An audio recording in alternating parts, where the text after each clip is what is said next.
हवा में ये दोनों मुल्कों ने एक दूसरे को क्रॉस कर लिया। नए वॉर इसको कहते हैं कि तकरीबन 82 जहाज उनके आए, 42 हमारे आए, 125 जहाज हवा में थे दोनों मुल्कों अपने अपने बॉर्डर के अंदर। हर मिसाइल जो कैरी किया जाता था वो ऑलमोस्ट बियॉन्ड विजुअल रेंज। पहली दफा इतनी कंटेस्टेड 125 जहाजों की कभी नहीं हुई। रात को 12:30 बजे प्रेसिडेंट ट्रंप ने इसी को कहा था कि they were fighting a new form of warfare. हम एक मैसेज देना चाहते थे कि हम एक सॉवरेन मुल्क हैं, हमें अपने बच्चों का मुस्तकबिल प्यारा है, हमें आजादी बहुत प्यारी है, हम उसकी कोई कीमत भी लेंगे आपसे अगर आप हम पर हमलावर हो। टेररिस्ट जो होते हैं ये स्लीपिंग सेल्स इन्होंने रखे होते हैं, ये हमारे अंदर मौजूद होते हैं। हमारी टू फ्रंट के लिए तो फोर्सेस बनी नहीं। इंडिया की तरफ बनाने के लिए डिजाइन करते हैं, डेवलप करते हैं, फोर्स गोल्स रखते हैं, वॉर प्लान्स करते हैं। जब 100 के करीब टारगेट डिस्कस हुए हैं वहां पे मारने के लिए, 5 और 10 के दरमियान टारगेट अप्रूव हुए थे कि जी आपकी तो एयरफोर्स खुद थोड़ी, तो चीन ने आपको जिताया। एज ए फाइटर पायलट मैंने जंग के दिनों में भी कहा कि मैं राफेल की बहुत रिस्पेक्ट करता हूँ एज ए जहाज। हिंदुस्तान का सबसे बड़ा डिलेमा अब वो पढ़ रहे हैं कि मल्टी डोमेन ऑपरेशन क्या है, किल पिक्चर क्या है, कि हमने उनकी एम्प्लॉयमेंट, उनकी इंटीग्रेशन, उनकी कनेक्टिविटी बहुत ज्यादा लीड ले ली हुई। इलेक्ट्रॉनिक वॉरफेयर का इतना इंपॉर्टेंट रोल प्ले किया, उनकी कम्युनिकेशन ब्लॉक कर दी, उनकी ओरिएंटेशन खराब कर दी, उनका अपडेट्स खत्म कर दी, जहाजों की आपस में बात को ब्लॉक कर दिया, मिसलीड किया, अफगानिस्तान का बाय कंपल्शन किया। मैं इसको सेलिब्रेट नहीं करता, मैं इसको विक्ट्री नहीं करता, इसको कामयाबी नहीं, इसमें प्राइड नहीं लेता। क्यों? क्योंकि हमने एज एन ऑब्लिगेशन किया। वो कहते थे खादा पीता लाइएगा, बाकी अहमद चाहिए।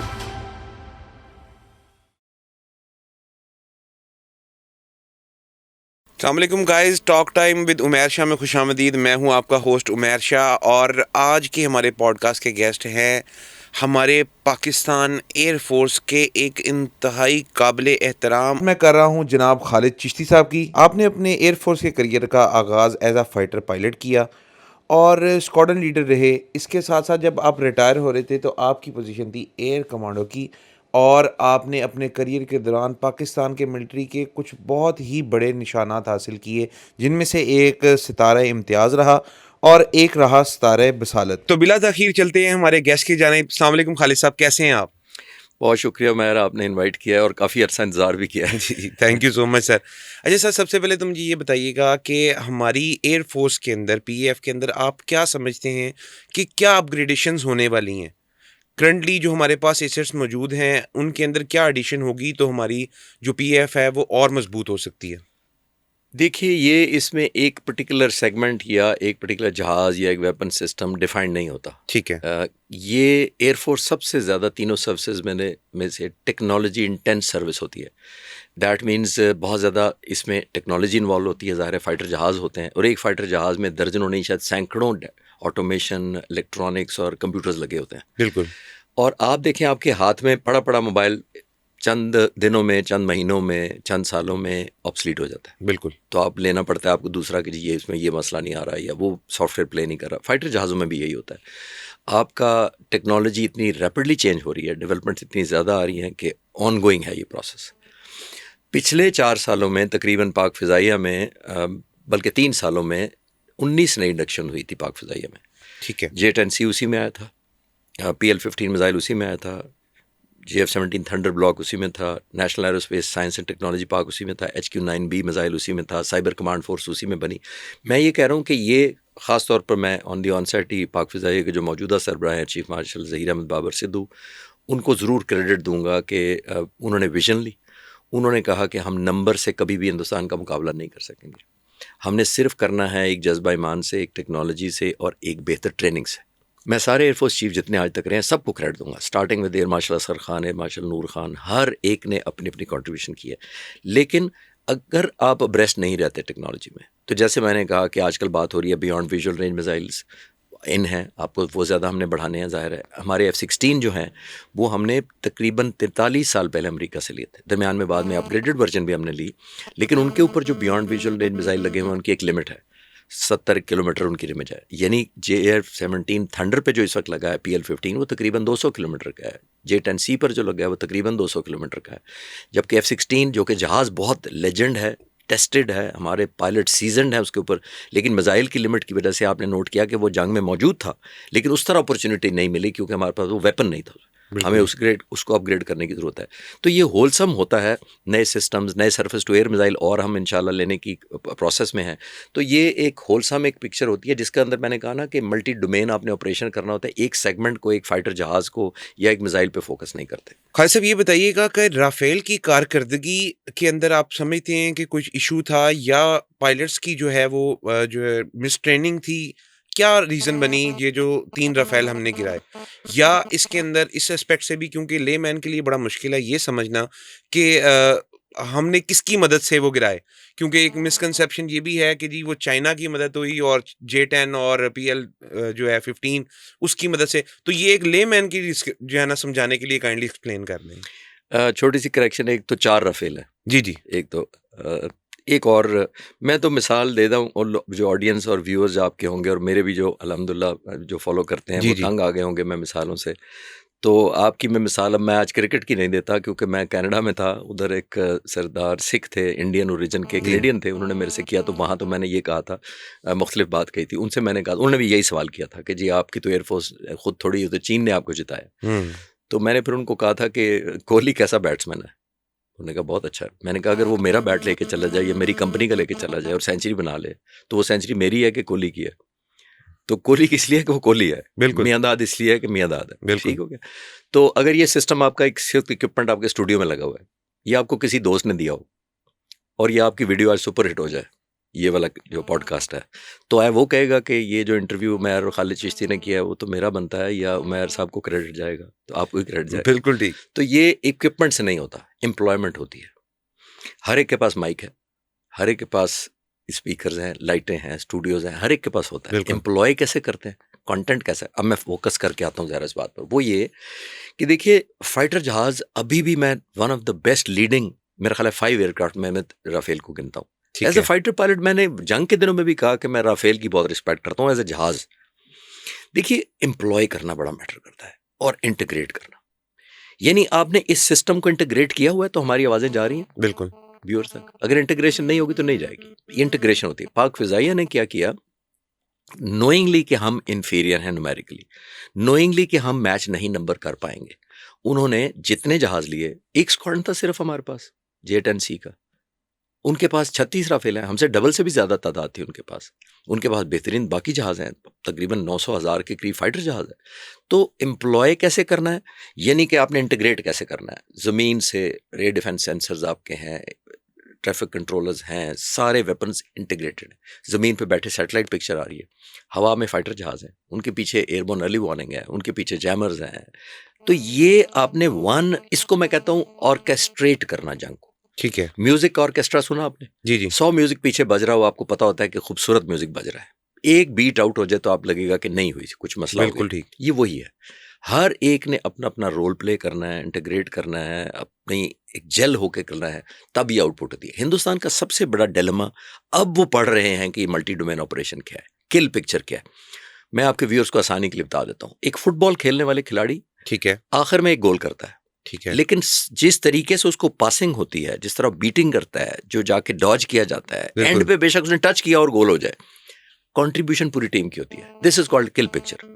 यानी कि हर एक को पता था कि क्या करेंगे तो ये गोल जाएगा। बिल्कुल ठीक। ठीक है, तो ये पाकिस्तान का या पाकिस्तान की एयरफोर्स का और इंडिया का सबसे बड़ा फर्क यही था कि हमने उनकी एम्प्लॉयमेंट, उनकी इंटीग्रेशन, उनकी कनेक्टिविटी बहुत ज़्यादा लीड ले ली हुई थी। और एक जो आखिरी बात इस पे ये है कि बहुत बड़ा जो हमें एडवांटेज था वो था साइबर कमांड का, जिसने जैमिंग की, इलेक्ट्रॉनिक वॉरफेयर का इतना इंपॉर्टेंट रोल प्ले किया। उनकी कम्युनिकेशन ब्लॉक कर दी, उनकी ओरिएंटेशन ख़राब कर दी, उनका अपडेट्स ख़त्म कर दी, जहाज़ों की आपस में बात को ब्लॉक कर दिया, मिसलीड किया, मिस इन्फॉर्म किया उनको इन्फॉर्मेशन। तो जंग के अंदर जब आप लैक ऑफ कॉन्फिडेंस, जब आपकी मेरी कम्युनिकेशन रुक जाए जहाज़ों के दरमियान रात को 12:30 बजे, मैं आपको इंटरप्रेट ना कर पाऊँ कि आप क्या उमैर साहब मुझे कॉलें दे रहे हैं, तो मैं अंडर कॉन्फिडेंट हो जाऊँगा। आप भी अंडर कॉन्फिडेंट हो जाएंगे कि यार उमैर किधर है, आप कहेंगे वो खालिद चिश्ती किधर गया। तो ये उस तरह आपने जितना कनेक्टेड होंगे उतना आप कॉन्फिडेंस होंगे। तो जब आपका कॉन्फिडेंस शैटर करता है तो आपकी परफॉर्मेंस इफेक्ट हो जाती है। इसमें खालिद साहब ये बताइएगा कि उस रात एक्चुअली हवा में कितने जहाज थे और क्या पाकिस्तान इस कैपेसिटी में था कि इन 4 की जगह या टोटल 7 की जगह 70 जहाज भी गिरा सके? क्या वाकई हवा में इतने जहाज मौजूद थे? 2 तरीके से मैं आपका जवाब दूंगा। बहुत सारे मीडिया पे लोग ये कहते हैं कि पाकिस्तानी जहाज़ गए, या इम्प्रेशन ऐसा मिलता है उनकी बात सुन के या टॉक सुन के कि पाक फ़िज़ाइया इतनी अच्छी है और हिंदुस्तान एयरफोर्स इतनी बुरी है कि ये बस गए तो बटन दबाया, 7 जहाज़ गिराए और लैंड कर गया आगे। ये ऐसा ही है कि कोई वर्ल्ड कप चैंपियन किसी स्कूल के साथ खेल रहा था। ऐसा बिल्कुल नहीं है। बिल्कुल ठीक। ये मैं डिस्पेल करना चाहता हूँ। इससे आप क्रेडिट अपनी एयरफोर्स को नहीं देते। बहुत हॉटली कंटेस्टेड हुआ, कई मिनटों तक कॉम्बैट होती रही, कोई किसी को किल नहीं मिल रही थी।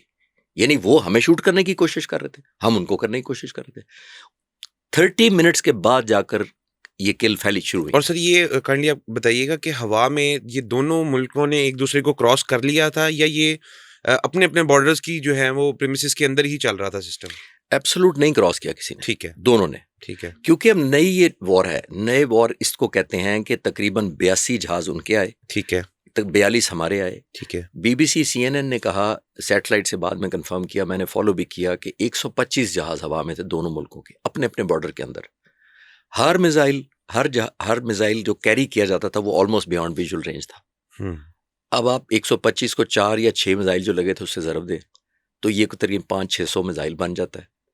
तो अगर इतने मिसाइल हवा में कंटेस्ट कर रहे थे और उनके पास भी राफेल जहाज के ऊपर मिट्टी और 150 किलोमीटर का लगा हुआ था, तो ये बहुत हॉटली कंटेस्टेड कॉम्बैट थी। और ये दुनिया में पहली दफ़ा इतनी कंटेस्टेड 125 जहाज़ों की कभी नहीं हुई। एक बात, रात को 12:30 बजे, ये भी ज़हन में रखें, दुश्मन को देख ही नहीं रहे और अपने अपने बॉर्डर पे। ये एक न्यू वॉरफेयर है। प्रेसिडेंट ट्रंप ने इसी को कहा था कि they were fighting a new form of warfare. New form of warfare ये है। इससे पहले मैं आपके व्यूअर्स को एक और डाटा बता देता हूँ कि इराकी MiG-25 को गल्फ वॉर के अंदर अमेरिकन एक F-15C ने जी शूट किया था, जी जी, 140 किलोमीटर दूर। ठीक है, वो एक वर्ल्ड रिकॉर्ड गिना जाता था। और इराकी एयरफोर्स वो थी जो ग्राउंडेड थी ऑलमोस्ट। ये वो एयरफोर्स थी जो नो फ्लाई जोन की वजह से ऑपरेट ही नहीं कर पाती थी, यानी नो कॉम्बैट सिनेरियो था। बिल्कुल, सिंगल जहाज 140 किलोमीटर। इधर आपने अलहमदुलिल्लाह 7 जहाज मारे रात को 12:30 बजे, 170 से लेकर 198 किलोमीटर तक। मैं एक बात का जवाब देना भूल गया कि हम ज़्यादा जहाज मार सकते थे। जवाब है, मार सकते थे। वो इसलिए हम मारना नहीं चाहते थे क्योंकि हम इतने बड़े मुल्क को एक फेस सेविंग देना चाहते थे। हमारा मकसद एक प्रोहिबिटिव कॉस्ट इम्पोज करना था, ना कि कोई खुदा न खास्ता हमने पॉइंट स्कोरिंग करनी थी कि हमने इतने मारे हैं। हम एक मैसेज देना चाहते थे कि हम एक सॉवरेन मुल्क हैं, हमें अपने बच्चों का मुस्तकबिल प्यारा है, हमें आज़ादी बहुत प्यारी है, हम उसकी कोई कीमत भी लेंगे आपसे अगर आप हम पर हमलावर होंगे। वो किया। 7 जहाज़ों का भी आप देख लें कितनी ह्यूमिलेशन एम्बैरेसमेंट हो रही है। बहुत तो ज़्यादा। बाय डिज़ाइन इसको रोका गया, यानी कर्टेल किया गया। एक बात तो ये आप कह रहे हैं इंडिया पाकिस्तान, देखिए मैं तो हमेशा channel as a fighter pilot मैं कहता हूं कि इस खित्ते में तकरीबन 24% दुनिया की पॉपुलेशन रहती है। बिल्कुल ठीक। पाकिस्तान, इंडिया, नेपाल, भूटान, बांग्लादेश, श्रीलंका, इनको इकट्ठा करें, ये तकरीबन 24% है दुनिया की। हम आपस में ट्रेड 5% करते हैं। क्यों? नेपाल की वजह से, बांग्लादेश की वजह सिर्फ से, बॉर्डर की कशीदगी इंडिया से, की वजह इंडिया से, पाकिस्तान की वजह से। क्योंकि मेनली इंडिया की वजह से। देखिए बिल्कुल। इंडिया इतना बड़ा मुल्क है, एक साइज एक और चीज होती है, ग्रेस एक और चीज होती है। बिल्कुल मेरा मानना यह है, सोमो रेसलर होता है, बहुत पावरफुल होता है, अगर वो एलिगेंट ना हो तो मेरे लिए पावर डज नॉट मैटर। बिल्कुल सही। पाकिस्तान एक वाहिद मुल्क है जो उनके मुकाबले में खड़ा होता है, जो उनको पसंद नहीं आता, जाहिर है एक पाकिस्तानी है, वरना पता नहीं क्या हो जाता। तो मैं तो इंडियन दोस्तों से कहता हूँ, बहुत मिलता हूँ बाहर भी लोगों को, मैं उनसे कहता हूँ कि आओ इस खित्ते को डेवलप करें। क्यों 5% ट्रेड करते हैं हम आपस में, सिर्फ 24% होकर दुनिया में एक दूसरे को फैसिलिटेट करें, अपने बच्चों का मुस्तकबिल बेहतर करें। मुझे नहीं इससे कंसर्न कि आपकी पॉवर्टी लाइन क्या है, हमारी पॉवर्टी लाइन क्या है, लेकिन हमें ये पता है कि हमारे इतने ज़्यादा दोनों मुल्कों के रिसोर्सेज जो हैं वो मिलिट्री, हार्डवेयर, वेपनाइजेशन में गुजरते हैं या स्पेंड होते हैं, वो हम कहीं पॉजिटिव कर सकते हैं। बिल्कुल ठीक। और मैं अर्ज कर रहा हूँ ना कि मैं फ्रॉम द मिलिट्री बैकग्राउंड ये कह रहा हूँ कि ये आगे नहीं चलेगी नहीं। मेरा ख्याल आप जैसी नस्ल दोनों तरफ से जब राइज होगी वो रियलाइज़ करेंगे कि हम किस बात पे इतनी ज़्यादा, हर दुनिया के इतने मुल्कों ने अपने मसले हल कर लिए, जर्मनी ने कर लिया, इंडोनेशिया ने कर लिया, अफ्रीका के मुल्कों ने कर लिए, तो हम भी मेरा ख्याल में आगे चलना चाहिए। बिल्कुल। पाकिस्तान और अफ़गानिस्तान वॉर इस टाइम बहुत ज़्यादा जो है वो हॉट फेवरेट टॉपिक है, और हम देख रहे हैं कि दोनों तरफ से कशीदगी बहुत ज़्यादा है, ट्रेड बंद हो गई है, दोनों मुसलमान मुल्क है। आप क्या समझते हैं किस साइड से सख्ती ज़्यादा है और किस साइड से नरमी होगी तो ये मामला हल हो जाएगा? देखिए अफ़गानिस्तान के मामले में हमारी कोई फरमाइश नहीं है उनसे, सिवाय एक के कि आपकी तरफ से दहशतगर्दी हो रही है। बिल्कुल ठीक। आप नेबरहुड में किसी के घर कूड़ा फेंके तो वो भी आपको एहतजाज करेगा कि मेरे घर क्यों फेंक रहे हो। बिल्कुल ठीक। ये वही है। तो मुल्क कैसे कर सकता है कि आप दहशतगर्दी इंपोर्ट करें? सिंपल बात है। एक बात जो अफगानिस्तान के लोगों को ग्रीवेंसेज हैं और जोम्ब है, ग्रीवेंसेज ये हैं कि शायद हम उस तरह उनसे सलूक नहीं करते या अपना बॉर्डर इस तरह नहीं खोलते, और ख़ासतर जोम भी है उनको। उन्हें मुल्ला मुत्तकी जो उनके फॉरेन मिनिस्टर थे जब इंडिया गए थे, तो उन्हें वहाँ जाकर कहा था कि पाकिस्तान हमसे शरारत ना करे, बिल्कुल। और रूसियों का हाल देख ले, अमरीकियों का हाल देख ले, ब्रिटिश का हाल देख ले। तो मैं उन दिनों चैनल्स पे भी कह रहा था, आपके चैनल के तवज्जुह से भी कह देता हूँ, देखिए उन मुल्कों ने आपके मुल्क पर कब्जा किया था, बिल्कुल ठीक। उन्होंने आपके रिसोर्सेज पकड़ लिए थे, आपसे आपकी ज़मीन छीन ली थी, बेघर कर दिया था आपको। बेघर कर दिया था। तो हमने तो आपको अपनी ज़मीन दी जब आप बेघर थे, बिल्कुल तो ठीक। मिला कैसे रहे आप? मैं आपको अपनी एग्जाम्पल दे सकता हूँ। मेरा पर्सनल एक्सपीरियंस ये था, मैं यंग ऑफिसर, जब पहला मेरा अफसर बनने के बाद मेरी पहली पोस्टिंग पेशावर हुई थी। ठीक है। 89 में सोवियत यूनियन ने कब्जा कर लिया था, बिल्कुल सही। ठीक है, अफगानिस्तान पर। तो यही महाजरीन प्लस मुजाहिदीन के कैंप्स हमारी तरफ थे, पाकिस्तान बॉर्डर में। उस वक्त सोवियत यूनियन सुपर पावर समझे, एक और अमेरिका हमारे बॉर्डर पर बैठा था। बिल्कुल। अब आप विजुलाइज करें, पेशावर फ्रंटलाइन बेस था। तो मेरी और मेरे स्क्वाड्रन की ज़ाहिर है हमारी ड्यूटी ये थी कि यही महाजरीन को प्रोटेक्शन करनी है हमने एयरफोर्स जाके, जब उनके फाइटर जहाज इन पर बमबारी करने आते थे इनसाइड पाकिस्तान, तो हम चैलेंज करते थे। तो मैं तो सबको कहता हूँ कि हमारी तो आपके साथ 45 साल की इमोशनल अटैचमेंट है। वो एयरफोर्स या वो फोर्स या मिलिट्री जो आपको प्रोटेक्शन देती रही है, हम तो नहीं चाहेंगे आप पर कोई बमबारी करना या कोई वेपनाइजेशन करना। तो हमारा गुडविल अपनी जगह है। सिर्फ एक फैक्टर जो मोस्ट इंपॉर्टेंट मेरे यहाँ पे आ गया हुआ है ना, वो इंडिया फैक्टर है, जो प्रोडोमिनेंटली खुल कर आया है। वो क्यों खुल कर आया है? मई की वजह से। पहले भी इंडिया सपोर्ट करता रहा है, हामिद करजई, अशरफ गनी के ज़माने में वो सपोर्ट करते थे, वहाँ पे हाईवेज बनाते थे, ब्रिजेस बनाते थे, बिजली घर बनाते थे। बनाने चाहिए, चले बनाए, लेकिन बनाते क्यों थे? वो पाकिस्तान की दुश्मनी बनाते थे। अंग्रेजी में कहते हैं your the enemy of my enemy is my friend. बिल्कुल ठीक। ठीक है, तो वो उसको दोस्ती रखते हैं। अभी भी उन्होंने यही किया, बहुत सारे असूलों को बाला ताक रख के उन्होंने नॉर्दर्न अलायंस को जो सपोर्ट करते आए हैं, अहमद शाह मसूद के बेटे को, वो उन्होंने बंडन कर दी। वो कहते थे कि जी हमारा एयर इंडिया का जहाज़ तालिबान ने हाईजैक किया है, बदला लेंगे, नहीं लिया, कॉम्प्रोमाइज़ हो गया ना, मैं इनकी बातें कर रहा हूँ। हाँ जी। फिर उनका एक दानिश सिद्दीकी जर्नलिस्ट मारा गया कि बदला लेंगे, नहीं लिया। फिर उनकी इंडियन एम्बेसी में एक धमाका हुआ, उन्होंने कहा बदला लेंगे, नहीं लिया।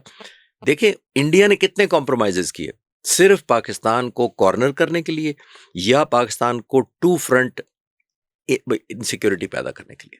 और वही आपने देखा है कि अभी दहशतगर्दी का जो हालिया इजाफा हुआ है, ये कोई इतना बड़ा सरप्राइज इसलिए नहीं है कि मुझे लगता था कि इंडिया यही टूल या यही ऑप्शन एक यूज़ करेगा। सर रिसेंटली कल 24 नवंबर को हमने देखा कि पेशावर की जो सिक्योरिटी पार्लियामेंट सिक्योरिटी हाउस है उसके ऊपर अटैक हुआ और सुसाइड अटैक था। तो इससे पहले हमने देखा स्कूल के ऊपर भी अटैक होने की, कॉलेज कैडेट कॉलेज के ऊपर भी अटैक होने की कोई। तो आप क्या समझते हैं बैकग्राउंड के अंदर सारे थ्रेट्स जो हैं वो जाके इंडिया ही मिलते हैं या अफगानिस्तान भी अपना किरदार प्रॉपर अदा कर रहा है? देखिए उमर, इसके अंदर ये नहीं होता। लोगों की एक और हमें अगर कोई मिसअंडरस्टैंडिंग हो तो क्लियर करनी चाहिए। वो बिल्कुल। ये है कि लोगों में ये इंप्रेशन है कि हिंदुस्तान आज जब हमारे से नाराज़ होता है या हमारा कोई बयान देता है तो वहाँ से लॉन्च कर देता है अफगानिस्तान से या इंडिया। ऐसा नहीं होता, इनको हमें पढ़ना पड़ेगा। टेररिस्ट जो होते हैं ये स्लीपिंग सेल्स इन्होंने रखे होते हैं, ठीक है। यानी ये हमारे अंदर मौजूद होते हैं। इनको यही हुक्म दिया जाता है, इनको फंड किया जाता है, इनकी कैपेसिटी बिल्ड की जाती है, इनको वेपन दिए जाते हैं कि आप रहें लाहौर में जाकर, बस आप रहें पेशावर में जाकर, जब हमें ज़रूरत होगी तो आपको लॉन्च करेंगे। ठीक है। ये स्लीपिंग सेल्स होते हैं, ये नीड बेस पर जगाए जाते हैं। तो ये जो पेशावर में हो रहा है या वो लोकल रह रहे होते हैं। देखो किसी ज़माने में मैं अक्सर, कल भी मैं एक चैनल, 2-3 चैनल में जब भी बात हुई इस मौजू पर, तो मैं सबको कहता था कि पहले होता था नेबरहुड वॉच। आप इस इलाके में इतने अरसे से, आपने कहा आपके दादा यहाँ तशरीफ लाए थे, जी जी। उनको 6 घरों का पता होगा अपने दादा को कि कौन कौन रहता है, बिल्कुल। खाता क्या है, कमाता क्या है, और को 15वां घर अगर रिश्वत लेता था वो भी पता होता। बिल्कुल सही। सही कह रहा हूँ। ऐसी 100%। अब आपको नेबर का पता होता है कि आपके कौन आके किराए पे रह बहुत रहे ज्यादा हैं। मुश्किल हो गया है, बहुत ज्यादा लोगों के अंदर इंटरेक्शन ही नहीं है। एग्जैक्टली। ऐसे। सो पहले होती थी नेबरहुड वॉच। नेबरहुड वॉच का मतलब, ये ट्राइबल सिस्टम क्या है, ये बहुत अच्छा सिस्टम है। और जिरगा सिस्टम क्या है कि लोग फैसला करते हैं खुद अपना, यानी उनकी विजिबिलिटी होती है कि इस गांव में कौन कौन रह रहा है, किसने कभी झूठ नहीं बोला, कौन हमेशा से झूठा है। तो एक क्रेडिबिलिटी ट्रेवल करती है। अब बदकिस्मती से क्योंकि एलिमेंट ऑफ आइसोलेशन हो गई, अर्बनाइजेशन हो गई है, शहरों में लोग शिफ्ट कर गए हैं, सिक्योरिटी उस तरह रही नहीं है कि हम वॉच करें एक दूसरे को, तो हमारे ही अंदर ऐसे लोग आके रहना शुरू कर देते हैं। और over a period of time, जब कुलभूषण यादव कौन था, किसके पासपोर्ट पर आया था, वो क्या करना चाह रहा था, वो यही डेवलप कर रहा था नेटवर्क। ये नहीं होता कि अगले दिन उसे धमाका खुद करना था, पकड़ा गया। बिल्कुल। तो वो नेटवर्क ऑर्गेनाइज मैनेज कर रहा था और इस्टेब्लिश कर रहा था। तो ये मैंने मिसालों से वाजे करने की कोशिश की है कि हमारा अफगानिस्तान से कोई झगड़ा नहीं है। हमारा एक है कि हमें जनाजे बहुत भारी लगते हैं अब उठाते हुए, हमने बहुत उठाए, 4 से 5 हज़ार जनाजे पिछले 5 सालों में, बिल्कुल बहुत ज़्यादा है। कौम का प्रेशर होता है, ख़ासतौर मुसल्लह अफ़वाज पर ये प्रेशर होता है कि फिर अगर हम रोक नहीं पाते तो फिर ये हो जारी रहेंगे। हमने फिर एक प्रोहिबिटिव कॉस्ट जो हिंदुस्तान को मई में इम्पोज़ की थी, अफ़गानिस्तान पर मजबूरी से किया। और मैं उतने दिन से जब भी चैनल पर जाता हूँ तो मैं कह रहा हूँ अफ़गानिस्तान का बाय कंपल्शन किया। मैं इसको सेलिब्रेट नहीं करता, मैं इसको विक्ट्री नहीं कहता, इसको कामयाबी नहीं कहता, इसमें प्राइड नहीं लेता। क्यों? क्योंकि हमने एज एन ऑब्लिगेशन किया है। हमारी ये मजबूरी बन गई थी कि हम इसको करें ताकि हम अब एक मैसेज दे सकें कि आप न्यू नॉर्मल ना समझें कि आप दहशतगर्दी करते रहेंगे और हम बर्दाश्त करते रहेंगे। बिल्कुल ठीक। खास ये बताइएगा, अफ़गानिस्तान के वज़ीर तजारत भी गए इंडिया के अंदर, और उन्होंने जाके इंडियन इंडस्ट्रीज़ को ये ऑफ़र कराई कि आप आएँ, इंडस्ट्री लगाएँ अफ़गानिस्तान में, फ्री लैंड मिलेगी एग्रीकल्चर प्लस इंडस्ट्रीज़ की। तो ये ऑफ़र पाकिस्तान के लिए क्यों नहीं? हमसाया मुल्क, सारी ज़िंदगी ख़याल किया, 45 साल इनमें जो है वो आपने, आर्मी ने भी प्रोटेक्ट किया, हम लोगों ने भी प्रोटेक्ट किया, हमारे दरमियान है ये। तो ये ऑफ़र हम लोगों के लिए क्यों नहीं? देखिए, बुनियादी तौर पर हिंदुस्तान इकोनॉमिकली बहुत स्ट्रांग मुल्क है बिल्कुल। और हमने एम्बेरसमेंट भी कर दी मई के महीने में। अभी तक उनकी अपोजिशन भी पूछ रही है और प्रेसिडेंट ट्रंप भी पीछा नहीं छोड़ रहे हैं। पता नहीं कितनी दफ़ा 8 ब्रांड न्यू ब्यूटीफुल एयरक्राफ्ट कह दिया उन्होंने हाँ जी। आखिर में आके। तो एक नेशनल लेवल पे एक एम्बेरसमेंट हो रही है उनको। एक बात है, इंडिया कुछ भी इन्वेस्ट करने को तैयार होगा पाकिस्तान को एम्बेरस करने के लिए, ख़ास तौर पर जिसमें उसके हाथ नज़र ना आए, बिल्कुल सही। हैंड्स ऑफ काम करने के लिए। तो इंडिया क्योंकि बहुत बड़ी इकोनॉमी है, हम तो आपको पता ही है खुद स्ट्रगलिंग इकोनॉमी है हमारी, तो इंडिया बहुत ज़्यादा इंसेंटिव दे देता है। एक बात। दूसरा, अफगानिस्तान में धड़े इतने ज़्यादा हैं कि सबके कंट्रोल में पूरा अफगानिस्तान है ही नहीं। बिल्कुल वो सही। पॉकेट्स में है, वो पावर हब्स है, वो पावर स्टेशन है। जिसके पास ताकत ज़्यादा है, जिसके पास 10,000 फुट सोल्जर है, इसके पास 5,000 है, वो 3,000 है, वो धकेलता रहता है एक दूसरे को। एक बात। एक और इम्पॉर्टेंट बात उसके कल्चर में है। ये कई सौ सालों से ये जो इलाका है ये रहा ही इसलिए डिपेंडेंट रहा है इंडिया पर। ठीक है। एक पंजाबी में मुहावरा आप ज्यादा समझते होंगे, एक अहमद शाह अब्दाली होते थे। तो वो आते थे, इन्वेडर थे, वॉरलॉर्ड थे, वो लूटते थे इंडिया के इधर जो है सोना ये वो, और वापस ले जाते थे। बिल्कुल। उनके बारे में पंजाबी में एक मुहावरा मशहूर था। वो कहते थे, खादा पीता लाइए दा, बाकी अहमद शाहिए दा। यानी कि जो आप खा जो लेंगे खा वो लिया वही आपका है, बाकी अहमद बकाया शाहिया ले मशा। जाएगा। मतलब ये इस एरिया में मशहूर था क्योंकि बिल्कुल वो कुछ सही। अरसे बाद आता था जब उसके पैसे खत्म हो जाते थे, रिसोर्सेज। तो ये लूटमार वाला या दूसरों पर डिपेंडेंसी वाला अफगानिस्तान का कल्चर रहा है, वॉरलॉर्ड्स रहे हैं। और मैं आखिरी बात इस पे कहूँगा कि उनका ये कल्चर है और ख़ास तौर पर अब उनकी एक इंस्ट्रूमेंट ऑफ पॉलिसी बन गया। और वो क्या है कि इनस्टेबिलिटी इज स्टेबिलिटी। उनका मतलब यह है कि जितना इनस्टेबल रहेगा अफगानिस्तान, उनको स्टेबल इसलिए लगता है कि बहुत सारे मुल्क आपको ऑफर करेंगे, अपने रिसोर्सेज करेंगे, आपको तवज्जो देंगे, आपको एंगेज करेंगे, आपको फंड करना शुरू करेंगे, आपका इंफ्रास्ट्रक्चर बनाएंगे। क्योंकि इनस्टेबिलिटी अफगानिस्तान के इन लोगों को खासतौर पर उनको वारा खाती है। और आखिरी बात, इंपॉर्टेंट बात यह है कि उनकी कैपेसिटी भी नहीं है कि पूरे अफगानिस्तान को आपको श्योर कर सकेंगे अब कोई टेररिज्म नहीं होगा। उनका कंट्रोल ही नहीं है। और कंट्रोल क्यों नहीं है? वो एक नीयत की वजह से नहीं है और एक कैपेबिलिटी की वजह से नहीं। नीयत ये कि अगर वो सबको करना शुरू कर दें, इस तरह प्रेशराइज करना शुरू, वो ग्रुप इकट्ठे हो जाएंगे, इनको टॉपल कर देंगे। बिल्कुल। और कैपेसिटी, जैसे मैंने कहा, पावर हब्स हैं, जिसका मेजॉरिटी हो जाता है वो कंट्रोल कर लेता है और खौफजदा भी रहता है कि कहीं दूसरे मिलके मुझे ना निकाल दे। बिल्कुल ठीक। खालिद साहब ये बताइएगा कि हमने देखा ईरान की जो है वो बाकायदा इसराइल के साथ हमने देखी एयर स्ट्राइक्स भी हुई। अब ये बताइएगा कि एक ये भी कंसेप्शन है कि पाकिस्तान ने प्रॉपर ईरान को, ईरानी एयरफोर्स को सपोर्ट किया, हमारे जहाज़, हमारे पायलट्स के।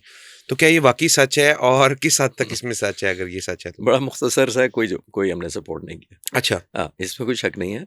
इसमें ये मैं आपको कंफर्म कर सकता हूँ कि जब से मई का हुआ, मई के 6 और 7 मई का जो अल्हम्दुलिल्लाह जो परफॉर्मेंस थी पाक फ़िज़ाई की, दर्जनों मुल्क हैं जो हमसे कोलैबोरेशन चाहते हैं, ठीक है। हमारे से ट्रेनिंग लेना चाहते हैं, हमसे सीखना चाहते हैं कि उस रात आपने क्या किया। ये मैं आपको कंफर्म कर सकता हूँ फ्रॉम PF हाई ऑफिशियल्स। मेरी बातचीत होती रहती है। बिल्कुल ठीक। मैं 2 दफ़ा बाद में भी गया हूँ विजिट करने, हेडक्वार्टर ऑपरेशन रूम देख कर आया हूँ। Seeing is believing. मैंने खुद वो एविडेंसेस देखे जो हमारी शूटिंग के, दुनिया को अभी नहीं दिखाए हमने। ये भी ज़हन में रखिएगा, पब्लिक। अच्छा, हमारे पास सर ये वीडियो ग्राफिक्स इसके मौजूद है जी कि बिल्कुल, क्या हुआ? बिल्कुल है। एज ए अच्छा। पॉलिसी नहीं कर रहे और मेरी दुआ है कि किसी दिन ये पॉलिसी नरम करें तो वो रिलीज रिलीज कर दें। मैं आजकल अपने यूट्यूब चैनल ये खालिद चिश्ती के नाम से एक बनाता हूँ, आजकल मैं उस पर डॉक्यूमेंट्री बना रहा हूँ और मेरे ख्याल चंद दिन में अपलोड करने वाला हूँ। ये वॉर की सीरीज ठीक है, तीन सीरीज होगी, ऑलमोस्ट 75 मिनट्स के करीब होगी, और उसमें मैं यही गुजारिश कर रहा हूँ एयरफोर्स से भी कि आप इसको रिलीज़ कर दें ताकि वो कर रहे हैं, लेकिन वो ग्रेस दिखाना चाहते हैं जो कि शायद उनका ज़्यादा ठीक होगा, एक जिसको कहते हैं डिसीजन या फिलॉसफी। हम एक देखिए एक बात, इस मौजू पे आपने ऐलान किया लेकिन उधर मैं ना करके इधर आ गया हूँ। देखिए एयर वाइस मार्शल हमारे पीएफ के आए थे, आपको कोई एयरफोर्स का ऑफिसर उस दिन बाद नजर नहीं आया, एयरफोर्स चीफ तो बहुत दूर की बात है। बिल्कुल ठीक। इंडियन एयरफोर्स चीफ रिपीटेडली आ रहे हैं मीडिया पर, अब कोई ब्रेकिंग न्यूज़ उनकी नहीं चलाता।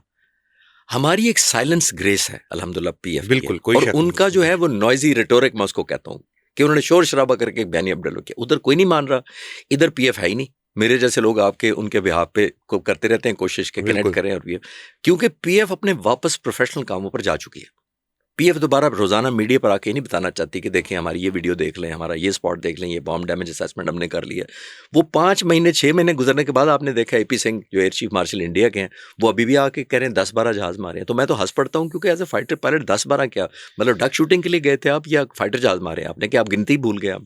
अच्छा किया आपने उनका जिक्र कर दिया। इंडियन एयर चीफ जो मार्शल एयर चीफ मार्शल है, उनके बारे में ये आजकल एक बहुत ज़्यादा जो है वो रूमर है कि जो इंडियन एयर फोर्स है उन्होंने ही बगावत शुरू कर दी है एयर चीफ के जो है ना पोस्टिंग के ऊपर भी और उनके मौजूदगी के ऊपर। इसके बारे में कोई रिपोर्ट दें अगर आपके पास इसके ऑथेंटिक सोर्स से, आपको तो ऑब्वियस है पता होगा, तो उसके बारे में बताएं सर। देखिए मैं तो बल्कि उनको अप्रिशिएट करता हूँ, अच्छा, इंडियन एयरफोर्स चीफ को, एक सच में वो सच बोलते हैं। हाँ सिर्फ इस पे सच नहीं बोल रहे, वो कम से कम तेजस जहाज के बारे में सच बोला उन्होंने। ठीक है, ये तो पॉलिटिकली मोटिवेटेड है, क्योंकि उन पर इंडियन गवर्नमेंट का प्रेशर बहुत है जो इंडिया पाकिस्तान के दरमियान हुआ। बिल्कुल ठीक ठीक। है, इस पर उनकी मजबूरी मैं समझता हूँ। ठीक, बाकी उन्होंने जो तेजस जहाज का कहा था और पहले भी कहा था, बाय द वे आप इमेजिन करें, को अब तो नहीं कह रहे, सच में ये वाला एलिमेंट कह रहा हूँ कि उन्होंने कुछ अर्सा पहले ये कहा था कि मुझे हिंदुस्तान एरोनॉटिकल लिमिटेड जो मैन्युफैक्चरिंग कंपनी है उस पर कॉन्फिडेंस और ट्रस्ट नहीं है। कैन यू इमेजिन, इतना बड़ा स्टेटमेंट इंडियन और एयरफोर्स वो चीफ भी जा रहा है, चीफ दे रहे हैं। जिस जो आपका सबसे बड़ा कस्टमर है। बिल्कुल देखें उन्होंने जहाज बेचने थे अर्जेंटीना को, इजिप्ट को, मलेशिया को, इंडोनेशिया को, इवन अमेरिका को जहाज ये तेजस बेचना चाह रहे थे वो। अच्छा, आप जरा विजुलाइज करें, जब आपकी अपनी एयरफोर्स का चीफ ये कहेगा कि मुझे आप पर एतबार ही नहीं है मैन्युफैक्चरर पर, क्योंकि इंडियन एयरफोर्स समझती है कि हम फाइटर जहाज जेट एक लेना चाहते थे, ये हमें एक पॉलिटिकल प्रोडक्ट देना चाहते हैं, क्योंकि प्राइम मिनिस्टर मोदी का प्रोजेक्ट है, गवर्नमेंट का प्रोजेक्ट है, वो उनकी प्रायोरिटीज़ हैं, इनकी कॉन्फ्लिक्टिंग इंटरेस्ट है, उस पर लहदा बात कर सकते हैं। लेकिन इस वजह से इंडियन एयरफोर्स चीफ को क्रिटिसिज्म का सामना है, इसमें कोई शक नहीं, क्योंकि ओपनली उन्होंने हिंदुस्तान एरोनॉटिकल लिमिटेड को क्रिटिसाइज किया। जब आप अपनी प्रोडक्ट को खुद घर वाले क्रिटिसाइज कर दें तो बाहर से लेने कौन आएगा फिर? और बिल्कुल ठीक। वो सच कह रहे हैं, बाय द वे, मैं ये नहीं कह रहा कि वो गलत कह रहे हैं, और अनफॉर्चुनेट एक्सीडेंट जो हुआ है उसमें जी। साबित भी हो गया। सर तेजस का आपने जिक्र किया, हर तरफ उसी का ही शोर है आजकल। दुबई एयर शो के अंदर हमने देखा कि किस तरह कुछ दिन पहले पता चला कि लीकेज हो रही थी उसकी ऑयल की, और फिर वेरी नेक्स्ट डे हमने देखा कि वो जो है वो डिस्ट्रक्शन का सामना हो। उसके बारे में सर काइंडली बताइएगा, क्या आप वाकई समझते हैं कि जो एयर चीफ थे उन्होंने सही कहा था, और वाकई पायलट की इसमें कोई इनकम्पिटेंसी नहीं थी, ये जहाज की बिल्ड के अंदर इनकम्पिटेंसी थी? मैं देखिए ये जहाज जवाब देने से पहले इसकी क्विक मैं हिस्ट्री कोशिश जी, करता हूँ जी, ताकि आपके व्यूअर अंडरस्टैंड कर सकें जी, जहाज जी। था क्या। ठीक है, ये 1985 में कंसीव किया गया था, 1985, ठीक है। 40 साल हो गए। 40 साल बना। 40 साल में आज हिंदुस्तान के पास सिर्फ 40 जहाज है, एब नॉर्मली लो नंबर है। इस जहाज़ों का मकसद ये था, जब ये बनाने थे तो इन्हें खुद बनाने थे इंडिजीनियस सब कुछ, और इंजन भी खुद बनाना था। ठीक है, इंजन इनसे नहीं बना, डिज़ाइन बन गया, एयरफ्रेम बन गया, तो बाद में इन्होंने अमेरिकन इंजन लिया, ये F414 ठीक है, जब ये इंडक्ट किया तो जब तक जहाज में इंजन पहुंचा उसका एयरफ्रेम बन चुका था, तो एक कंपैटिबिलिटी इशू इंजन के साथ आए। ठीक है, ठीक है, जैसे गाड़ियों में हो सकता है, किसी और में हो सकता है, इस तरह वो इन्होंने रिजॉल्व किए। सबसे बड़ा इनको डिलेमा यही रहा कि हिंदुस्तान एरोनॉटिकल लिमिटेड बनाने वाली कंपनी प्राइवेट है या सेमी गवर्नमेंट है समझ लें, ठीक है, एयरफोर्स यूज़र है, वो अपनी डिमांड दे रही थी, हुकूमत अपनी प्रायोरिटी से बजट रिलीज करती थी या टाइमलाइन देती थी या एक प्रेफरेंस देती थी उस प्रोजेक्ट को, तो दोनों में डिस्कनेक्ट रहा। अब आते हैं फास्ट फॉरवर्ड करके कि जैसे मैंने कहा कि सिर्फ 40 जहाज मिले। इन जहाज़ों को बुनियादी तौर पर रिप्लेस करना था MiG-21 जहाज़ों को। MiG-21 60s की दिहाई में हिंदुस्तान एयरफोर्स ने लिए थे। टोटल आज तक 850 जहाज़ लिए उन्होंने, इंडियन एयरफोर्स ने, MiG-21। ठीक है, MiG-21 में से 400 जहाज़ क्रैश हुए पिछले 65 सालों में, उसमें से 200 पायलट अपनी जान से गए। उसमें से जब जहाज गिरा तो 30 सिविलियन भी आज तक मारे जा चुके हैं टोटल। ठीक है। 850 जहाजों को इसने ग्रेजुअली बन के रिप्लेस करना था, ऐड होना था एयरफोर्स के अंदर। वो 850 रिटायर हो गए हैं। अब आखिरी 45 पिछले महीने सितंबर में हुए हैं। ठीक है। वो रिटायर हो गए। 850 का वैक्यूम 40 जहाज कैसे फिल कर सकते हैं? तो एक तो सेफ्टी कॉम्प्रोमाइजेस होते रहे हैं कि जब आप एक 850 को ग्राउंड तो नहीं कर सकते, तो उन्होंने एडहॉकिज्म पे, मेकशिफ्ट अरेंजमेंट में, टेम्पररी जैसे कोई शॉर्टकट लगा लोगों के जहाजों को चलाते रहे। इसीलिए वो मिग 21 को विडो मेकर कहते थे कि बेवाएं बनाता है, और दूसरा उसको फ्लाइंग कॉफिन कहते थे, इसलिए कि जहाज की मेंटेनेंस कॉम्प्रोमाइज हो चुकी थी, क्योंकि ये जहाज इंडक्ट नहीं हुए थे। तेजास की बात करो, बिल्कुल ठीक। जब ये जहाज इंडक्ट हुए हैं तो इतने स्लो हैं कि अब वो वैक्यूम नहीं। आखिरी बात इसके ऊपर जो एक्सीडेंट की आप बात कर रहे हैं, ये मैं अपनी तरफ से भी, बिकॉज ये एक ह्यूमन ट्रेजेडी है। बिल्कुल ठीक। इसको सेलिब्रेट नहीं करते। बिल्कुल ठीक। बहुत सारे लोग करते हैं या कम करते हैं, बहुत सारों में से कम करते हैं, लेकिन मैं हमेशा इसको कहता हूँ कि ये ह्यूमन ट्रेजेडी है, ह्यूमन लॉस है, और डेड बॉडी का कोई बॉर्डर नहीं होता। बिल्कुल कोई शक नहीं। दूसरी बात ये है कि मैं अपनी तरफ से भी कॉन्डोलेंस, और मैंने जैसे कहा कि अपने एक चैनल पे मैं आज भी इंशाल्लाह डालूंगा एक वीडियो जी जी इसी पे मौजू पे एनालिसिस किया मैंने, टेक्निकल सारी रीजंस पे। मेरी 3 दिन पहले ही पाक फिजाइया की सीनियर लीडरशिप से भी बात हुई थी, और उन्होंने भी ये कहा कि हम इसको ट्रेजिक एक्सीडेंट कहते हैं और हम सोगवार ख़ानदान से हमदर्दी करते हैं। बिल्कुल ये बहुत बड़ा जेस्चर होता है। बिल्कुल ठीक। हम उसको मौकरी करें, मजाक करें, उड़ाना नहीं आता, ये किया वो किया, ये एक ह्यूमन फैक्टर था। Ultimate it's a human loss. बिल्कुल ठीक, बिल्कुल ठीक। तो आगे चलते हैं। आई थिंक इसकी मेंटेनेंस इशू डेफिनेटली रही है। वो लीकेज वाला आपने खुद ही कह दिया, वो बहुत बड़ी एम्बैरेसमेंट होती है। एक चीज़ जो बहुत सारे लोग कह रहे हैं, उसके बाद, उस लीकेज के बाद भी उसको उड़ाना जरूरी था। ये असल तो यहाँ पर पॉइंट है कि इतनी बेहिसी कि आपको पता भी है कि एक चीज में डिफेक्ट है, फिर आप उसको उड़ा रहे हैं। एक परसेप्शन मैं एक और दूर कर दूं, आमतौर पर मैं खुद भी दुबई एयर शो देखने जा चुका हूं। दुबई एयर शो के अंदर ये नहीं, आमतौर पर नहीं होता कि जो जहाज आपने डिस्प्ले लगाया वो ये एरोबैटिक्स करे, ये लगा होते हैं। ठीक है, ये परसेप्शन मैं दूर कर दूं। ठीक है, ये नहीं होता, क्योंकि वो डेकोरेटेड होता है, उसके अंदर मिसाइल वेपन सारे लगे होते हैं, लोग आ जा रहे होते हैं, तो उसको उड़ाया नहीं जाता। ये एक दूसरा जहाज होता है। ठीक है, एक बात तो ये क्लियर कर दें। इस वक्त तकरीबन 225 जहाज डिस्प्ले पर है पूरी दुनिया से। बिल्कुल ठीक। एक बात क्लियर करें। हाँ, एक बात मैं क्लियर कर दूं, जो अभी अमेरिकन इंजन को क्रिटिसाइज किया जा रहा है, उनके क्रिटिक्स जो हिंदुस्तान में उनके मीडिया, मेन स्ट्रीम मीडिया पे भी यही मीडिया में कहा जी इंजन पे धोखा हो गया, इंजन पे धोखा। देखिए, कोई इंजन अमेरिकन छुपा के तो नहीं लगा के चले गए थे। आपको अचानक इतने सालों से आपने टेस्ट किए, आपकी एयरफोर्स दुबई उसी इंजन उड़ा के लेके गई है। अगर बुरा था तो ना जाते दुबई, पहली बात। इंजन की भी मैं बता दूं, वो एक जनरल इलेक्ट्रिक कंपनी है, जी कंपनी है जो बनाती है। मेरा ख्याल है one of the best in the world. बिल्कुल कोई शक नहीं। वो क्यों है? आज तक उसने तकरीबन इसी से मिलते जुलते इसी टाइप्स के जहाज़ों के जो इंजन है, 4000 इंजन बनाए हैं। अच्छा, 4000 नहीं, तो ये 40 है सिर्फ इनके पास। जरा विजुलाइज करें, मैं आपको पिक्चर देता हूँ, बिगर पिक्चर। यही जनरल इलेक्ट्रिक कंपनी इतनी कामयाब है कि इसने F-18 में, F-117 में उन सबको इंजन दिए हुए, कोई मसला नहीं आया कभी। और उससे भी इंपॉर्टेंट बात, दिलचस्प बात आपको करूंगा, शायद मीडिया इस पर बात नहीं कर रहा, वो ये है कि इस क्रैश से एक दिन पहले एमिरेट एयरलाइन ने 65 बोइंग 777-9 का सौदा किया है बोइंग कंपनी से। ठीक है, 65 जहाज, उनमें भी ये इंजन लगा हुआ है, सेम इंजन के साथ। और 130 इंजन सेपरेट खरीदे हैं, क्योंकि इंजन फॉल्ट होता है तो इंजन रिप्लेस करना तो आपको एक्स्ट्रा रखने पड़ते हैं, ऑब्वियस है। 130 इंजन ऑर्डर किए हैं, वो भी जनरल इलेक्ट्रिक के हैं। तो आप विजुलाइज, $38 बिलियन कॉस्ट है उस प्रोजेक्ट की। यानी इमेजिन करें, एमिरेट एयर ने एक दिन पहले $38 बिलियन की एग्रीमेंट किया है बोइंग से और जनरल इलेक्ट्रिक कंपनी से। तो इंजन कहाँ से बुरा हो गया? तो अगर इतना बुरा इंजन था तो एमिरेट को नहीं पता कि बुरा है।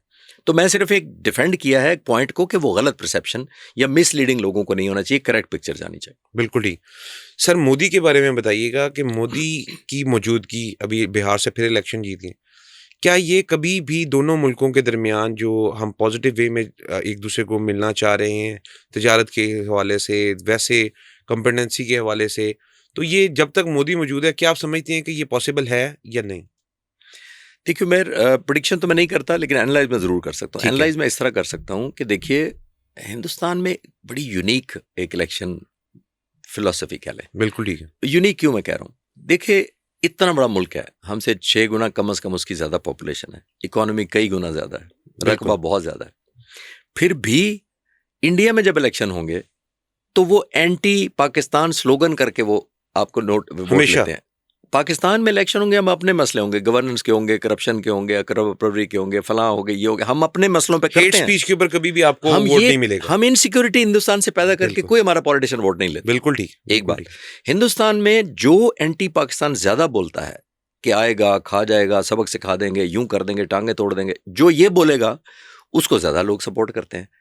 हिंदुस्तान के लोगों को मैं बेवकूफ़ नहीं कह रहा, लेकिन देखिए लीडर की जिम्मेदारी होती है। कायदे आज़म ने क्यों नहीं लोगों को उभारा? 9 करोड़ मुसलमानों को मुल्क दे लेके बगैर किसी हड़तालों के, बजले के, दबाओ, जला दो, गिरा दो, फलाना कर दो, मार दो, कुछ नहीं किया। Peaceful through logic. लीडर की जिम्मेदारी होती है कि आप लोगों को इंस्पायर करें, एक विजन दें और नेगेटिविटी से निकालें। वहां नेगेटिविटी में डालना ही इलेक्शन जीता। 243 सीटों में से 203 वो जीत गई है। इनका और इनका जो अलायंस था बीजेपी का। तो ये लोगों को भी रियलाइज करना चाहिए। और जाहिर है वो जैसे मैंने कहा कि एंटी पाकिस्तान स्लोगन उधर शायद ज़्यादा जिसको कहते हैं बिकता है या अंडरस्टैंड लोग ज़्यादा करते हैं, तो उसकी वजह से इनसिक्योरिटी की वजह से बोलते हैं। हमारा, मैं प्लेटफॉर्म से आपके रिक्वेस्ट कर रहा हूँ, हमारा क्या डिज़ाइन, हम इंडिया पे क्यों कब्जा करेंगे? हम पीस से रहना चाहते हैं, दैट्स इट। हमारी ये ख्वाहिश है। अफगानिस्तान को भी ये कहते हैं, इंडिया को भी ये कहते हैं। सर एक लेमैन की एक कंसेप्शन है, हम कहीं भी बैठे हैं आपस में ग्रुप के अंदर तो डिस्कशन ही होती है, यार पाकिस्तान को हर तरफ से जो है ना दुश्मन ने घेरा हुआ है। अफगानिस्तान प्रॉक्सी वॉर लड़ रहा है इंडिया की, इंडिया इटसेल्फ बैठा हुआ है। ईरान को अब कुछ बेहतर हो गया हमारे साथ मामला में, पहले वो भी इंडिया के हाथों खेल रहे थे। और इसी तरह मजीद ये कि किसी भी तरफ से हमारे पे कोई भी अटैक हो सकता है, बलूचिस्तान को भी वो कर सकते हैं डर। तो फिर अगर फौरी किसी भी सिचुएशन में हमें एयर स्ट्राइक की या किसी भी मामला में ज़रूरत पड़ती है एयरफोर्स की, क्या आप समझते हैं कि इन सारे महाज के ऊपर हमारी जो एयरफोर्स है वो बैक वक्त जो है वो अटैक कर सकती है और उसको मैनेज कर सकती है? देखो मैर, हमारा जो एयरफोर्स या इवन आर्मी और नेवी भी हमारी डिज़ाइन ही नहीं होती मल्टी फ्रंट के लड़ने की, क्योंकि हम एक तो फाइनेंशियली भी हम अफोर्ड नहीं कर सकते। हमारा डिज़ाइन ही नहीं है। पहली बात तो ये मोस्ट इंपॉर्टेंट, हमारे डिज़ाइन का हिस्सा नहीं है कि किसी मुल्क पर कब्जा करना है। दूसरों का डिज़ाइन हो सकता है। तो हमारी 2 फ्रंट के लिए तो फोर्सेस बनी नहीं है। हम स्पेसिफिक ईस्ट की तरफ, इंडिया की तरफ बनाने के लिए डिज़ाइन करते हैं, डेवलप करते हैं, फोर्स गोल्स रखते हैं, वॉर प्लान्स करते हैं। अगर हमें करना पड़े, मैं ये नहीं कह रहा कि नहीं कर सकेंगे, लेकिन ना हमारे वो डिज़ाइन का हिस्सा होगा, ना हमारे एम्बिशन प्लान में होगा, ना स्ट्रैटेजी का हिस्सा होगा, ना वॉर डिज़ाइन करेंगे हम उस तरह। ठीक है, मजबूरन अगर करना पड़ा, इस कौम के लोगों ने, जाहिर है मुल्क ने बुलाया हमें मदद के लिए, तो पाक फ़िज़ाइया, पाकिस्तान आर्मी, पाक बहरिया करेंगे जो करना पड़ा। लेकिन अगर कोई मुझे कहे कि हमें करना चाहिए 2 फ्रंट पे, मैं as a student of strategy कहूँगा कि बिल्कुल नहीं करना चाहिए। वो उस पर सिर्फ इंडिया खुश होता है, क्योंकि सिर्फ उसके ये डिज़ाइन में फिट बैठता है कि पाकिस्तान को ईस्टवर्ड हम इंगेज करें and north westwards Afghanistan engage करें। तो ये हमारे डिज़ाइन में फिट नहीं बैठता। हमें जैसे कोशिश, और एक ये नहीं मैं कह रहा कि पोजीशन ऑफ वीकनेस है कि हम कमज़ोरी है अफगानिस्तान को अपनी कमज़ोरी, मैं पोजीशन ऑफ स्ट्रेंथ से कह रहा हूँ। हमने प्रोहिबिटिव स्ट्राइक की, हमने उनको जगह हमें पता था कहाँ पे वो हाइड आउट्स हैं। और ये मैं आपके चैनल के तवज्जुह से एक और इम्पॉर्टेंट बात बताते चलूँ, ये मैंने कंफर्म किया जब 100 के करीब टारगेट डिस्कस हुए हैं वहाँ पे मारने के लिए, 5 और 10 के दरमियान टारगेट अप्रूव हुए थे। हमें इतना ज़्यादा नॉलेज था और इतना कंट्रोल किया, यूं समझ लें। खालिद साहब ये बताइएगा कि फ़लस्तीन का क्या फ्यूचर देख रहे हैं आप? उमर, फ्यूचर से पहले हमें पास देखना चाहिए। बिल्कुल। और आप जैसे नौजवानों ने तो वो वक्त नहीं देखा होगा, लेकिन मैं क्विक आपको रिफ्रेश कर देता हूं ताकि आप जैसे नौजवान समझ सकें हम आज कहाँ खड़े हैं। 1960s में PLO ने, पैलेस्टीनियन लिबरेशन ऑर्गेनाइजेशन ने, यासिर अरफात की रहनुमाई में आर्म्ड स्ट्रगल शुरू की थी, जैसे हमास है। ठीक है। तकरीबन 30 साल जारी रही। 93 और 95 के दरमियान उनको इंगेज किया गया, बातचीत की गई और उनको कहा गया कि अपने आप को डिसआर्म कर लें। यासिर अरफात को अपनी, अगर PLO को डिसआर्म कर लें तो हम आपके साथ एक एग्रीमेंट करते हैं। आज भी 1995 का ओस्लो एग्रीमेंट पढ़ा है, आप पढ़ें, उसके अंदर लिखा हुआ है ये जो एग्रीमेंट है वो 2 स्टेट सोल्यूशन को लीड करेगा। इस बात को 32 साल हो गए, लीड नहीं किया। बिल्कुल एक बात, अभी जो हुआ है एग्रीमेंट, इस पे मैं खुश हूं कि कत्लो गारत रुक गया, बमबारी रुकी, शहीद किए गए 65-70 हज़ार लोग मारे गए, लाखों जख्मी हुए, औरतें, बच्चे, निहत्ते, बेकसूर लोग मारे गए। उस पर तो मैं खुश हूं कि वो रुक गया। लेकिन बस सोचना ये है कि इस एग्रीमेंट के अंदर फिर जज और ज्यूरी या अमेरिका है या इजराइल है। उस एग्रीमेंट में लिखा हुआ है कि अगर कोई वॉलेशन की हमास ने, तो अमेरिकन प्रेसिडेंट ने कहा कि मैं फिर हम उधर खड़ा हो जाऊंगा इजराइल के साथ। ठीक, जो ही एग्रीमेंट हुआ, हम सेलिब्रेट कर रहे थे 2 नेशंस थ्योरी या 2 स्टेट थ्योरी बन गया है। नेतन्याहू ने जाकर हिब्रू अपनी ज़ुबान में एक इंटरव्यू दिया, मैं उसकी ट्रांसलेशन कर रहा था ऑन थ्रू नेट, मैंने सारा सुना। उसने कहा मैंने तो कोई 2 स्टेट या 2 नेशन की तो बात ही नहीं की, मैंने 2 मुल्कों की तो बात नहीं की। ये नहीं, अब बैकआउट कर गए। तो अगर 2 नेशन नहीं की या 2 स्टेट की बात नहीं की, तो ये बमबारी सिर्फ बमबारी रोकने की कीमत थी सिर्फ। मतलब ये मैं कोशिश में हूँ कि कोई पॉजिटिव निकले या मुझे समझ आए जो नहीं आया, लेकिन अल्लाह करे हो जाए ये, क्योंकि अमेरिकन प्रेसिडेंट ने किया था अभी 3-4 दिन पहले या 1 हफ्ता पहले, यूनाइटेड नेशन ने इसको इंडोर्स किया है। और मैं उस वक्त भी कहता था जब ये हुआ था कि यूनाइटेड नेशन को इंडोर्स करना चाहिए, बिकॉज यूनाइटेड नेशंस की जो ताकत है वो चाहे ज़ीरो है, ना होने के बराबर है, लेकिन फिर रबर स्टैम्प फिर अभी भी है उनके पास। एक बात और आखिरी बात आपके तवज्जो से मैं ये कहना चाहूँगा कि देखिए ये इसराइल का बहुत बड़ा फैक्टर है। उन्होंने अपने कैदी ले लिए, डेड बॉडीज अपनी ले ली है। वो हो सकता है फिर कोई फॉल्स फ्लैग ऑपरेशन करके हमास के नाम पर कहें कि जनाब इसने क्योंकि शुरू की है बदतमीजी, हम दोबारा से शुरू करने लगे। मुझे खतरा है, अल्लाह करे ना हो, बिल्कुल मेरा शक या वहम हो, वहम तक ही रहे, लेकिन अनफॉर्चुनेट पार्ट ये है कि अब टाइम आ गया कि हमें इनको एक देनी चाहिए। अब बड़ी कुर्बानियाँ दी हैं, 65,000 लोग, देखिए आसान नहीं होता।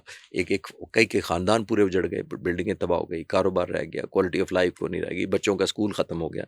तो कोई कीमत तो उसको देना, लेकिन बदकिस्मती से मुझे लगता नहीं है इतनी जल्दी होगा, बट मैं दुआ गो फिर भी हूँ। बिल्कुल ठीक। खालिद साहब बहुत शुक्रिया आपका टाइम देने का, और इंशाल्लाह मज़ीद इन्फॉर्मेटिव इसी तरह की वीडियोस के लिए हम अपने गेस्ट खालिद साहब को मदऊ करते रहेंगे। और सर आपने लाजमी आते रहना है। आपका बहुत शुक्रिया sir, thank you thank so much.